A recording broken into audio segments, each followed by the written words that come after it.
All right. Welcome back to No Filter MMA. This, of course, is your boy BJ back with another video short.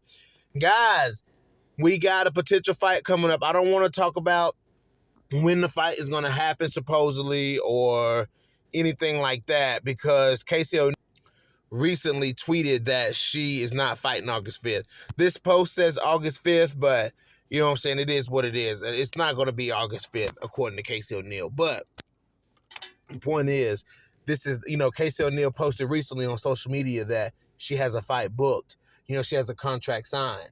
So, if she's got a contract signed and then there's rumors coming out, the only discrepancy here is about the date. When she came out with her most recent tweet, she didn't say, I'm not fighting Viviane Araujo. She says, I'm not fighting August 5th. So, long story short, Casey O'Neill is fighting Viviane Araujo.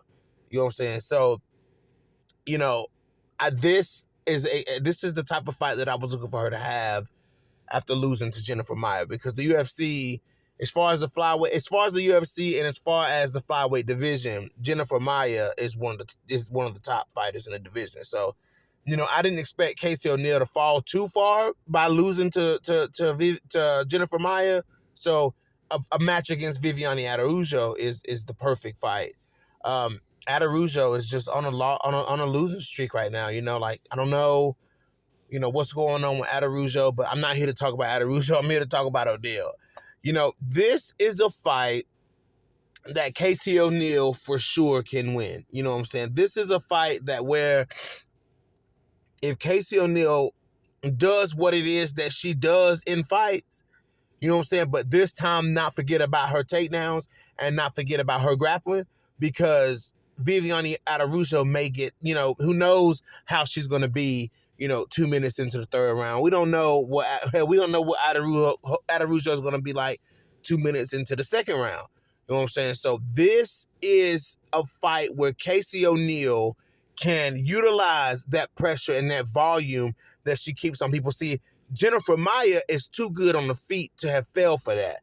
Like, Jennifer Maia is not just too good on the feet, but Jennifer Maia is too good of a fighter to have fallen for Casey O'Neill's tricks. You know what I'm saying? Casey O'Neill is going, but she did, but even though Jennifer Maia knew how to handle Casey O'Neill's pressure, Casey O'Neill still stayed in Jennifer Maia's face. You know what I'm saying? The entire fight, Casey O'Neill tracked, didn't follow her. She stayed with Jennifer Maia in that fight. That's the difference between following, which is what Ronda Rousey did to Holly Holm, and then there's a difference in staying in front of your opponent's face. And that's exactly what Casey O'Neill did. Like, it's like when Casey O'Neill is standing across from her opponent, she is locked in on them, and they do not get away from her that much. You know what I'm saying? Like, whenever she wants to close the distance is closed. You know what I'm saying? So Casey, and another thing too that I want to point out about Casey O'Neill's fight with Jennifer Maia, O'Neill looked big in there. Like, you know what I'm saying? Like, Casey O'Neill looked big in there against Jennifer Maia. Maybe it's because Jennifer Maia fights very small. You know what I'm saying? She doesn't, like, her stance is very tight. Her shoulders are kind of hunched and tight. You know what I'm saying? Like a boxer. So maybe that's what, in Casey O'Neill's stance is a little more open, like her feet, or she's got long legs, her feet are spread apart, you know what I'm saying? So maybe she just look big, maybe she just stands bigger, but you know what I'm saying, she looked big in there compared to Jennifer Maia.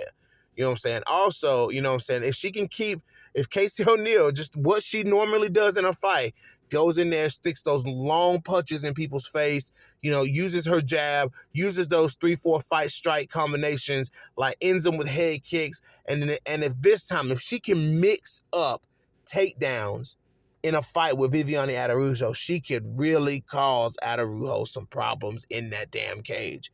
Casey O'Neill can cause Viviane Araujo some problems in this cage, guys.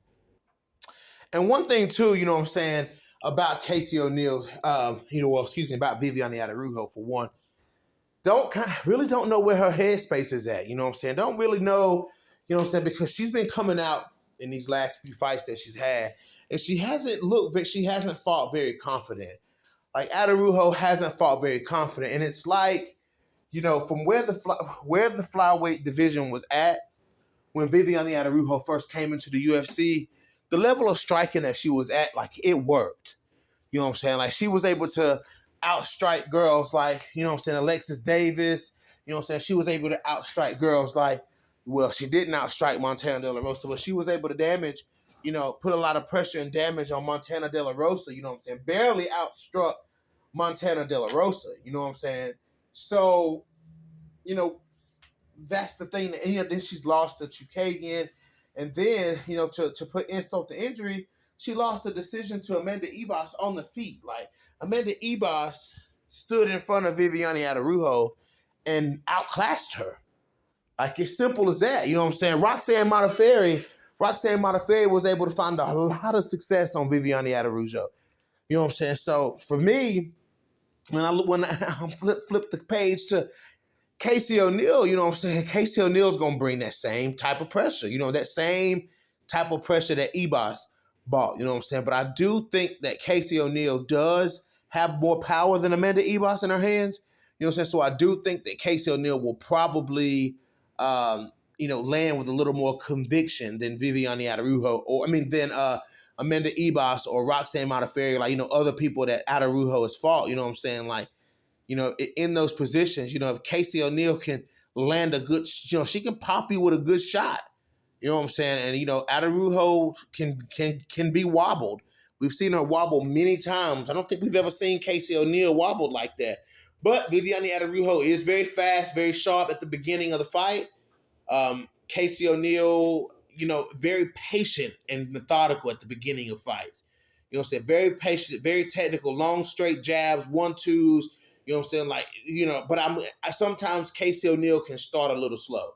She can start a little slow sometimes, you know what I'm saying? And kind of, you know, just not get off the way she should get off at the beginning of the fight. You know what I'm saying? It's sometimes rounds 2 and rounds 3 is when you see Casey O'Neill start to turn it up a little bit, guys. You know what I'm saying? Listen, this flyweight division, if you talking at 125 pounds, they're gonna give you fights to prove it.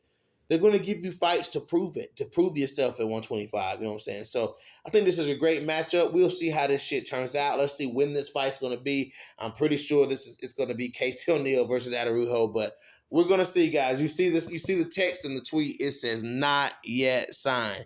So we don't know. I think it is signed, though. I just think that the date is not right. So, you know, I think initially the date was right, and then something changed, but, you know, it's neither here nor there.